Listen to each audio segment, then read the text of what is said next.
ಇನ್ನು ಗುರುಮಿಟ್ಕಲ್ ತಾಲೂಕಿನ ಸುಕ್ಷೇತ್ರ ಬೋರಬಂಡ ಗ್ರಾಮದ ಬೆಟ್ಟದ ಶ್ರೀ ಲಕ್ಷ್ಮೀ ತಿಮ್ಮಪ್ಪ ದೇವಸ್ಥಾನದಲ್ಲಿ ಶುಕ್ರವಾರ ಶ್ರೀರಾಮನವಮಿಯನ್ನು ಭಕ್ತಿ ಭಾವದಿಂದ ಹಾಗೂ ಸಂಭ್ರಮದಿಂದ ಆಚರಿಸಲಾಯಿತು. ರಾಮನವಮಿ ಪ್ರಯುಕ್ತ ಬೆಳಗ್ಗೆಯಿಂದಲೇ ದೇವಸ್ಥಾನದಲ್ಲಿ ವಿಶೇಷ ಪೂಜೆಗಳು ಆರಂಭಗೊಂಡಿದ್ದು ದೇವರಿಗೆ ಅಲಂಕಾರ ಮಾಡಲಾಗಿದೆ. ಹೋಮ, ಹವನ, ಮಹಾಯಜ್ಞ, ಕುಂಕುಮಾರ್ಚನೆ, ಕುಶಲಾರೋಹಣ ಸೇರಿದಂತೆ ವಿವಿಧ ಧಾರ್ಮಿಕ ವಿಧಿವಿಧಾನಗಳು ನೆರವೇರಿದ್ರು. ಈ ಸಂದರ್ಭದಲ್ಲಿ ಜೈ ಶ್ರೀರಾಮ್ ಘೋಷಣೆಗಳಿಂದ ದೇವಸ್ಥಾನದ ವಾತಾವರಣ ಭಕ್ತಿ ರಸದೊಳಗೆ ಮುಳುಗಿತ್ತು. ಮುಖ್ಯ ಆಕರ್ಷಣೆಯಾಗಿ ರಾಮ ಸೀತಾ ಕಲ್ಯಾಣೋತ್ಸವ, ರಥೋತ್ಸವ ಮತ್ತು ತೊಟ್ಟಿಲೋತ್ಸವ ಕಾರ್ಯಕ್ರಮಗಳು ಜರುಗಿದವು. ಬಳಿಕ ಮಹಾಮಂಗಳಾರತಿ ನೆರವೇರಿಸಿ ಭಕ್ತರಿಗೆ ಮಹಾಪ್ರಸಾದ ವಿತರಣೆ ಮಾಡಲಾಯಿತು. ನೂರಾರು ಭಕ್ತರ ಮಧ್ಯೆ ನಡೆದ ರಥೋತ್ಸವದಲ್ಲಿ ಭಕ್ತರು ಉತ್ಸವದಿಂದ ಭಾಗವಹಿಸಿ ಜಯ ಘೋಷಗಳನ್ನು ಮೊಳಗಿಸಿದರು. ಕಾರ್ಯಕ್ರಮದ ಅಂಗವಾಗಿ ಖ್ಯಾತ ಗಾಯಕ ಅನಿರುದ್ಧ ಕಾಕಲ್ವಾರ್ ಅವರ ಶ್ರದ್ಧಾ ಸಂಗೀತ ವೃಂದದ ಗಾಯನವು ಭಕ್ತರನ್ನ ಮನಸೂರೆಗೊಂಡಿತ್ತು. ಭಕ್ತರು ಭಜನೆಗಳಿಗೆ ತಲೆದೂಗಿ ಭಕ್ತಿ ಪರವಶರಾದರು. ದೇವಸ್ಥಾನದ ಪ್ರಧಾನ ಅರ್ಚಕ ನರೇಂದ್ರ ರಾಥೋಡ್ ಮಾತನಾಡಿ, ಪ್ರತಿ ವರ್ಷದಂತೆ ಈ ವರ್ಷವೂ ರಾಮನವಮಿಯನ್ನ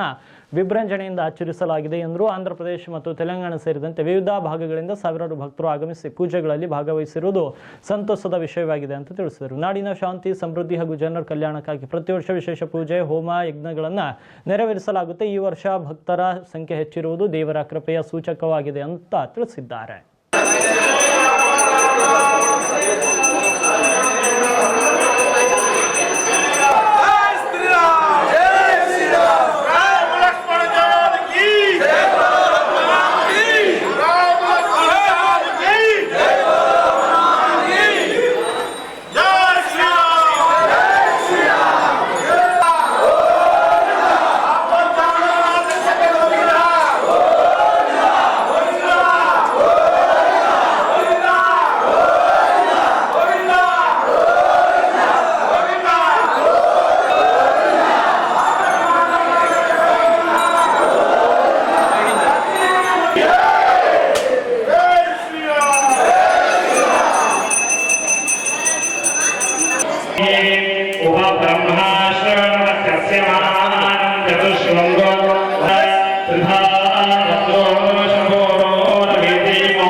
ओम